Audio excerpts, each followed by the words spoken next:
Baiklah teman-teman, di sini saya Jenisa Al-Muslimah akan mempresentasikan pada slide yang ke-11 dan 12, yaitu tentang langkah-langkah dalam merancang presentasi yang efektif. Terdapat beberapa langkah-langkah, yaitu yang pertama, ada mengenal peserta yang menjadi sasaran presentasi. Nah, kita sebagai presenter harus mengetahui siapa audien yang akan menjadi pendengar ketika kita sedang melaksanakan presentasi. Yang kedua, tentang menentukan tujuan yang akan dimiliki setelah mengikuti aktivitas presentasi. Nah, yang dimaksud dengan tujuan di sini adalah kompetensi apa yang harus diperoleh setelah diadakannya aktivitas presentasi tersebut. Dan yang ketiga, merancang bahan atau materi. Nah, sebelum melaksanakan presentasi, kita sebagai presenter harus merancang terlebih dahulu materi apa yang akan diselenggarakan. Kemudian yang keempat, melaksanakan aktivitas presentasi yang telah dirancang. Nah, setelah kita merancang presentasi tersebut, kita akan melaksanakan atau mengaplikasikan aktivitas presentasi tersebut secara langsung kepada audien.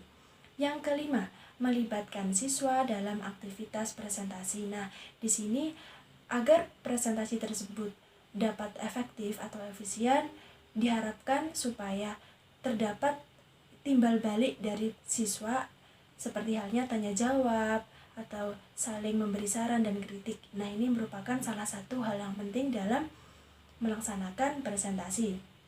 Kemudian yang terakhir yaitu melakukan evaluasi terhadap kualitas presentasi yang telah dilakukan.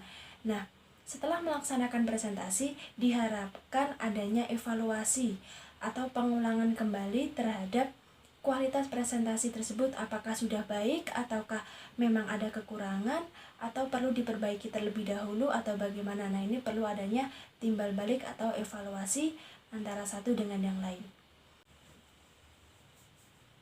Kemudian materi yang selanjutnya yaitu tentang mengenal karakteristik peserta.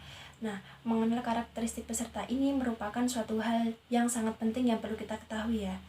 Ada beberapa cara agar kita mengerti atau memahami karakteristik dari peserta. Yang pertama ada karakteristik umum. Karakteristik umum ini berkaitan erat dengan jenis kelamin, kemudian adanya profesi, kemudian tingkat sosial, dan lainnya. Yang kedua yaitu tentang pengetahuan awal. Nah, pengetahuan awal ini bagaimana cara kita mempresentasikan atau memberi materi kepada audien.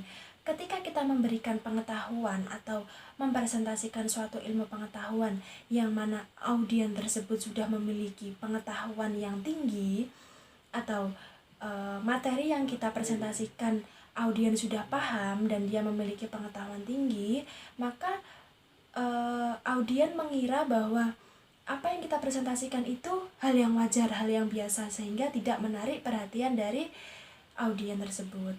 Nah, maka dari itu perlu kita ketahui bahwa pengetahuan awal itu merupakan salah satu perancangan yang terbaik ya.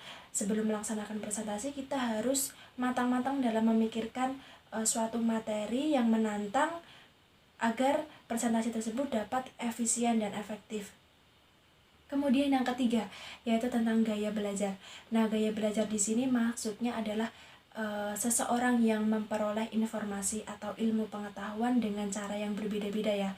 Setiap orang kan pasti memiliki penangkapan ilmu pengetahuan informasi itu dengan kecepatan dan kadar yang berbeda. Nah, ini merupakan pengertian dari gaya belajar. Gaya belajar ini terdiri dari 3 macam. Yang pertama ada gaya belajar auditif, kemudian gaya belajar visual, dan yang terakhir adalah gaya belajar kinestetik.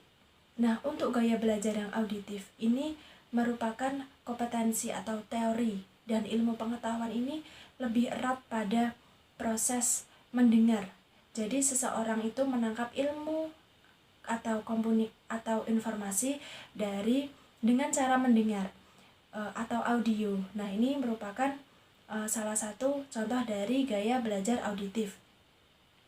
Kemudian yang kedua, gaya belajar visual. Gaya belajar visual ini merupakan gaya belajar yang ilmu pengetahuan, kemudian teori-teori itu didapat dari gambar atau dengan cara melihat. Nah, ini seseorang yang memiliki kecepatan dalam melihat sesuatu gambar, kemudian atau model-model atau bagan, gambar dan lainnya itu ketika anak bisa cepat menangkap, maka itu merupakan gaya belajar visual, sehingga anak bisa menangkap suatu informasi dari cara dia memandang, cara ia melihat. Kemudian yang ketiga yaitu gaya belajar kinestetik. Nah, gaya belajar kinestetik ini merupakan gaya belajar dari pengalaman. Maksudnya apa? Dari pengalaman ini bukan dari pengalaman-pengalaman ya, tapi dari praktik atau seorang anak yang diberikan tugas secara langsung untuk melaksanakan tugas tersebut, yaitu misalnya praktik atau mereka melaksanakan suatu proyek pekerjaan yang mana sistemnya itu adalah langsung turun tangan atau langsung turun ke lapangan, sehingga anak dapat mengeksplorasikan semua pemikirannya. Kemudian yang terakhir yaitu motivasi. Motivasi ini berkaitan erat dengan diri sendiri ya. Motivasi ini bagaimana cara seseorang mengembangkan dirinya menjadi lebih baik lagi. Kemudian presentasi yang terakhir akan dilanjutkan oleh teman saya.